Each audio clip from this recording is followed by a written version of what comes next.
how's it going, eh? And me too. I think he stood too close to some of the balloons. He seems to have a problem with his voice. Thackeray! Just trying to levitate, sir, using helium instead of hot air. As I understand, we have a hot air balloonist on the show. Thackeray! Would you like to come for a ride with me?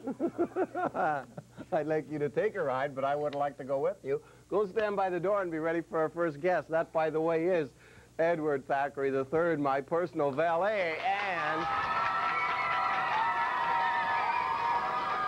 and maybe former announcer. I'm not sure if he's going to continue in that role or not. Let's see, who else? Al. Where's Al? I haven't even seen Al. Oh, there you are. You blended right into the set with this. You're not supposed to be up there. You're supposed to be down here. Oh, no, I'm taking residencies up here at the couch. Al has been sent by the station. He's our censor, sort of our judge of good taste. And he makes sure that everything we do is in absolute good taste. And if it's not... speaking of good taste, he what are you wearing on your feet? Shoes? You can't wear those sneakers on TV. Pardon? You can't wear those on TV. You know that. Why? Because they're ugly. Well, you're ugly, and you seem to be on TV, and you're not supposed to be. You're supposed to be in the studio audience. That's a bit harsh, Stanley. Okay, you're not ugly. You're just not pleasant to look at. That's a lot nicer. Thank you. All right. Of course, you know the pink gorilla. He's going to be here, and he may sneak up. He may actually sneak up and take your picture. Do not be alarmed. And, how about the Something Else Orchestra on keyboards? No, that's the guitar, right. Yeah. The guy with the sunglasses is Larry Walker. And the guy in the center with the lovely smile is John Noseworthy. And our ninja guitar player is Mike Dimitri. On the show today, you guys do the theme, and I'll go to the desk and say what's on the show today. It's the Something Else Orchestra.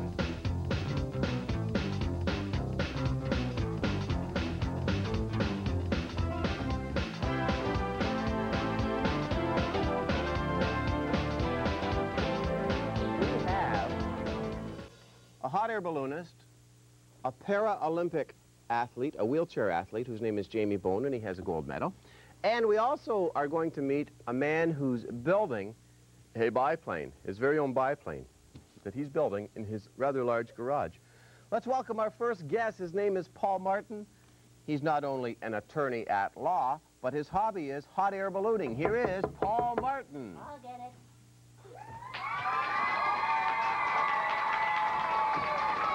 Hi, Paul. Hi, Stan. How you doing? How are nice you? to see you.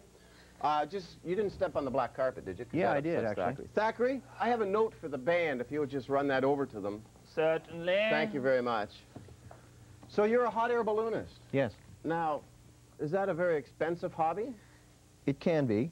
The equipment is relatively expensive, but by using the equipment for promotional or commercial purposes, you can recover the cost of the equipment. So you sell signs on your balloon? Sometimes, or we take people for paying rides and things like that. Oh, let's have a look at some pictures of you in your hot air balloon. And you have a very lovely hot air balloon, I might add. It has a ship on the side. Now, what ship is that? The balloon is called the Marco Polo, and it was built for a race across Australia, the Trans-Australian Balloon Challenge. And the reason the Marco Polo ship is on the side is because that ship holds the sailing vessel record for a trip from the east coast of Canada to Australia. So we have special permission from the people who own the rights to the Marco Polo to put it on our balloon. And it's a clipper ship, as you can see, in full sail. And the footage we're looking at now is footage that was taken in 1988 at a balloon festival, and we are inflating the balloon and just launching it. How high do you go in those things? We fly anywhere from treetop level to 10,000 feet. No way. We do. Wow. Now, what keeps it up? It's the hot air. It makes it float. It's the hot air that's generated by the propane burner. Is there not? No wonder you go so high. Is there not a danger of putting too much air in it and blowing it up? No, we have a vent system on board, and we can vent any excess hot air. Does it get, you can vent excess hot air? Mm-hmm. Could you stick around for a few more shows? Okay. Because we have some of that. Does it get hot in the basket? Not really. The burner system is designed to protect you from any radiant heat that's generated, but there is some heat that you can feel. Now, what's in the basket? Do you have like a fridge and a color TV and a few other things? No, we have... Well, then I wouldn't like that sport. We carry onboard fuel tanks, which carries the liquid propane for the burner, and we have instruments and some related equipment like ropes and whatnot that we use. Is it like being a pilot? You have to be licensed, or can you just run down the store, buy a hot air balloon, and go for a ride? No, a hot air balloon is a licensed aircraft, just like any other aircraft, and you have to have a private pilot rating to fly it. The training we take is very similar to what fixed-wing pilots take to get their license. You have to write a couple of exams, and if you successfully pass those exams in solo, which is the hard part, I would fly you'll be solo. licensed. I would fly so low, I would never let go of the lines holding me there. I've done that. Is it? I know, Al, sometimes it's just too humorous for words. We're going to come back and talk some more to Paul Martin, and we're going to meet Olympic athlete Jamie Bone, and we got all kinds of exciting stuff coming up on Something Else this morning. So, or this afternoon, or whatever it is. I have no idea what time it is even, so we will return momentarily. You don't be saucy, you just make notes, okay? When we return, Jamie Bone and Paul Martin and other stuff on Something Else.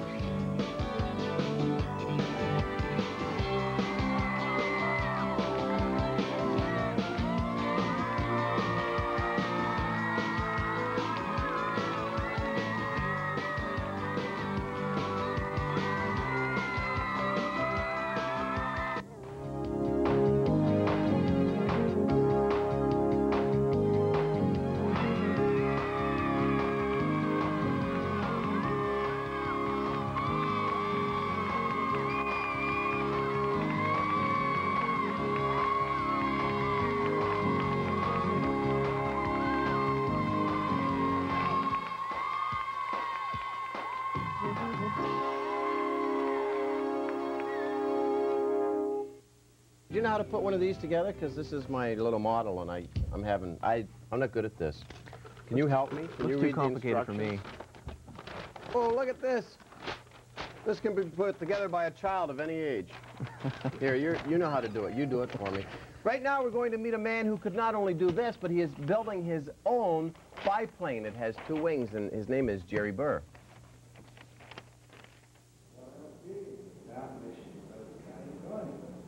Can't really do anything wrong. Want to bet? There we go. Now just tighten that up. I got it right side up. That's good. Yeah. And not too tight, because we don't want to break the that's wood, right? That's right. That's right. I could have been an aeronautical engineer after all. Absolutely. So now, I got a terrible memory. were you a good model builder when you were a kid? No, not really. I tried models, but I don't know. They seem to beat me. Models. I guess they're too small. I don't know. I got to get on the bigger stuff. But this one, I started actually putting pieces together, I guess, in 81, 82. Why did you want to build this one? Well, as I've told other people, I think that month it was a full moon. That was what sort of decided me on that thing. But no, I used to, I was always interested in anything mechanical, right from a little kid. And in 1938, there was still a lot of the First War, you know, it wasn't that long before. And there was a lot of stories about the First World War, and airplanes in those days were, you know, had a lot more glamour really than they do today. And there was always articles about this airplane in it, this BE-2C. And this one always appealed to me. What did they use this one for? It was an observation airplane. They'd send it out to for artillery spotting and troop movements and stuff like that, you know, and it was great. It was a fantastic airplane for that. It was what it was designed for, and it did the job wonderfully well. But the trouble was it kept getting shot down because it was not maneuverable. How close are you building this to the actual original plane? As near as I can, with 2 provisions. One is that I want to fly it. The other factor is that there's some things that you just can't get anyway. I mean, an original engine, even if you could get one, it might be possible to get one, but I don't know that I want to fly behind a 70-year-old engine in any case. So what engine did you use? It's a car engine. It's a liquid-cooled engine. The original was an air-cooled Renault. The propeller is really quite beautiful. I guess you just send away from a propeller catalog to get one of those? I guess you could if you wanted to, but you could get one custom made. There's places down in the States who will do these, but the cost of it I make me shudder to even think what it'd cost. So it's like a lot more things on this airplane. You can't buy them, so what do? You make them, that's all. So you made the propeller? Yeah. What are you going to do with this when it's finished? Use it as a lawn ornament, or do you have plans for it? You're the second person that asked me that. One of the trucking Was the first one companies your wife? brought some materials in, and the woman said, was I going to stand it on the lawn when I'd finished? It'd make a pretty good weathercock for the barn, wouldn't it? It would, yes. But now we want to fly it for a little while, and then we'll probably sell it off the same as I did the previous two that I made. Although this won't be as saleable, the range of customers will be a lot more limited for this sort of thing. But there may be a museum that's interested in it.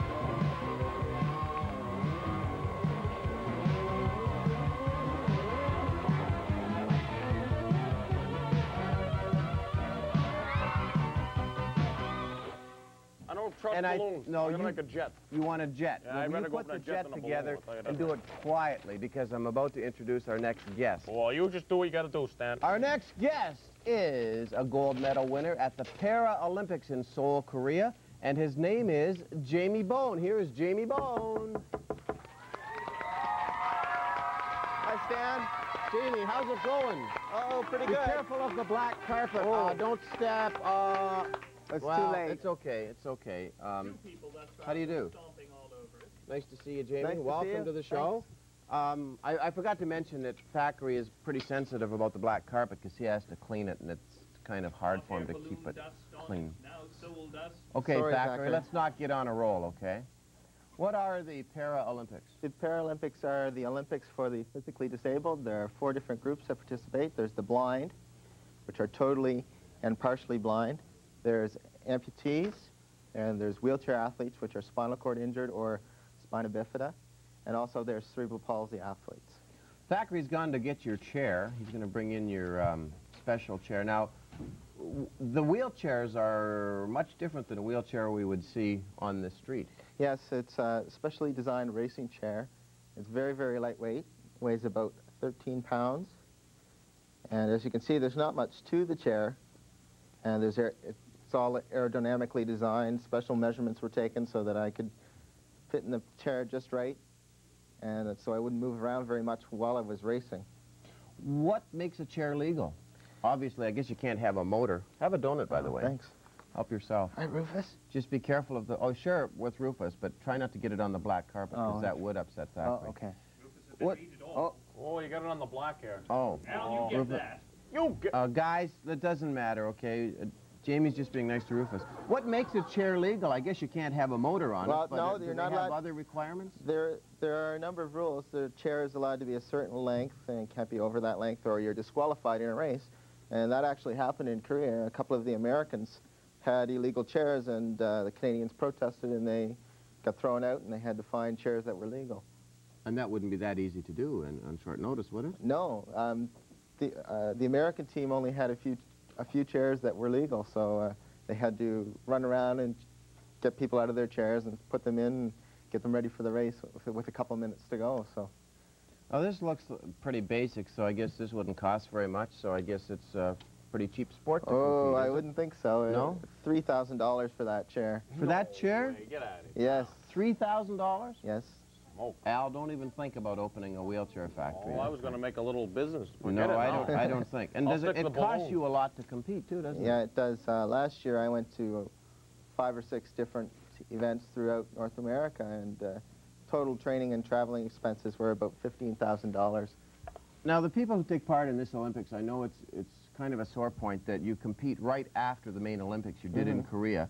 The media sort of packs up and goes home, and you guys consider yourselves athletes as well as the sort of able-bodied guys. Is that an issue for you now? It is. And we're trying to get the Olympics integrated, but that's a very slow process, have the two together. Because of all the different classifications, in order to have the two combined at the moment, you almost have to double the length of the Olympics. Well, is there interest in it? I mean, do people want to see the Paralympics, or do they just want to see the able-bodied guys? From what I've seen, people are definitely interested. However, the media just hasn't been covering it. So people are interested, but the media decides people aren't, and the media doesn't cover it. That's right. Let's look at your gold medal. And it was very nice of you to bring this and let me keep it. I really do appreciate that. Just don't melt it down. Keep it. You got to give it back. And this is from Seoul, Yes, is it? that's gold medal from the Seoul Paralympics. Now, I notice on the back, I'm just going to flip it over, Sure. there are little teddy bears. Yeah, Is they're there called. a reason for that? They're the official symbols of the Paralympics. We weren't allowed to use the official symbol of the Olympics or the Olympic rings, so the Paralympics has their own official symbols. And you notice that the bears have their legs tied together, Yes. and that's to symbolize the disabled. Oh, so they're sort of, it's like a three-legged Three-legged race type. for them rather than 4 legs. Mhm. Now, you don't compete against, like, blind athletes and things. You No, each no. have your own divisions. We have our own division, so I'd race against people with a similar disability. Now, what motivated you to get involved in something like this? Well, I just started about 3 years ago as a way to get in shape over the summer. I was playing wheelchair basketball, And it worked. and it worked.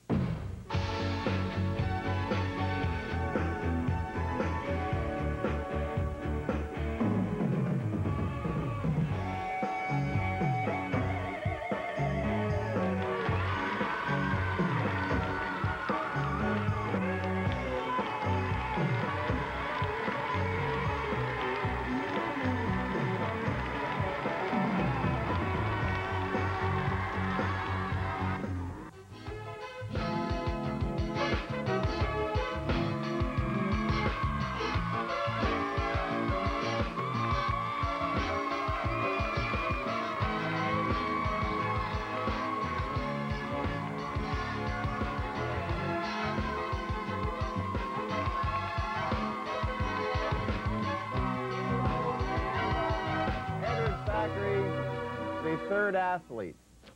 He thinks he's an athlete. Do you want to explain to Thackeray how this works and maybe... Okay, it's very simple. You just push on the little rims that are on the wheels and try not to grip the wheel. You hit the wheel. You notice that the gloves are taped together. The first 2 fingers of the gloves are taped together, so that's to prevent you from gripping the wheel. You just hit it. So the faster you hit the wheel, the faster you go. Okay, Thackeray, come back. Don't... How do you stop it? Back here. With back, your back. hands. Oh, teach him backwards now. Oh, I don't know. Okay, figure it out, Thackeray. Figure it Just out. get back on the show. Did you ever get your fingers caught in the spokes? Sometimes you have to be careful. But once you get used to the way you're supposed to wheel, it's not really a problem. Now, what events did you actually compete in? I did 3 sprint events and 1 team event. I did the 100 meters, Class 3 CP. So that's like running, but it's in a wheelchair. Yeah, a 100-meter sprint, the 200-meter sprint, and the 400-meter sprint, as well as I did the 4x100 team relay, where we finished 3rd overall. Does it ever tip over? Oh, I hope I've had a few accidents. I was going around a corner in a road race and took the corner too wide and ended up flipping over in the ditch. Ooh. So you have to be careful. What kind of protection do you wear? Do you wear helmets and pads and things? Or Some athletes wear helmets, and most people have gloves similar to the ones that Thackeray's wearing. And there's really not that much protection because most athletes are pretty good about keeping their chair under control. I don't know about Thackeray, but... I doubt it. Thackeray can't keep himself under control, so I don't imagine he could keep the chair under control. Paul, just jump in here with a question if you have one. Do you have a question? I'm wondering whether Jamie will participate in the next Paralympics to defend his gold medal. Well, I'm thinking about it, but it's such a long ways off that I'm just going to wait and see, take it year by year. Mm-hmm. And they're going to be in Spain after the next Yes, in Barcelona. big Olympics. Do you really think it's realistic that someday you guys will compete in the real Olympics? Do you think that's a realistic expectation? Yes, it may take a few years, but I think eventually it will happen. It may not be till 1996 or a little later on, but I think it's going to happen eventually. These Olympics you're involved in, do they make people more aware of the handicapped? And is that good? Yes, they certainly do, especially when somebody does well from a smaller area. The media usually picks up on it and helps create awareness of the abilities of the disabled. Well, now people take you very seriously, and everybody, I know in your neighborhood says, wow, Jamie Bone won the gold medal. But were they serious about Jamie Bone, the athlete, before this, or was it like there's the guy in a wheelchair, he thinks he's going to go to the Olympics? And well, there's always some skepticism from people that you meet, but you just have to, sometimes you ignore that, and if you know you can do it, you try, and if you don't succeed, and if you don't win, that's not the point. At least you participated. Okay, thank you. We're running out of time rapidly here. Thank you for coming in, and if you do go to the next Olympics, good luck. Thanks. Paul, keep full of hot air. Keep the balloon up, as they say. Thank you both for coming in. Join me at the door nowhere now, and thank you to our studio audience, and thank you to you guys for watching at home. Have yourselves a nice day, and we'll see you next time when we all reunite on something else. Al, goodbye.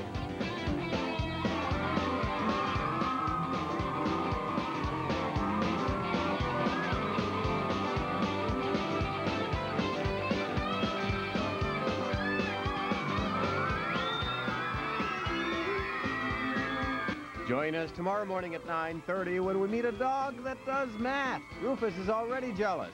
And a Hollywood voice coach is going to teach me a Southern drawl. Y'all watch Something Else, the show, tomorrow at 9:30 on MITV.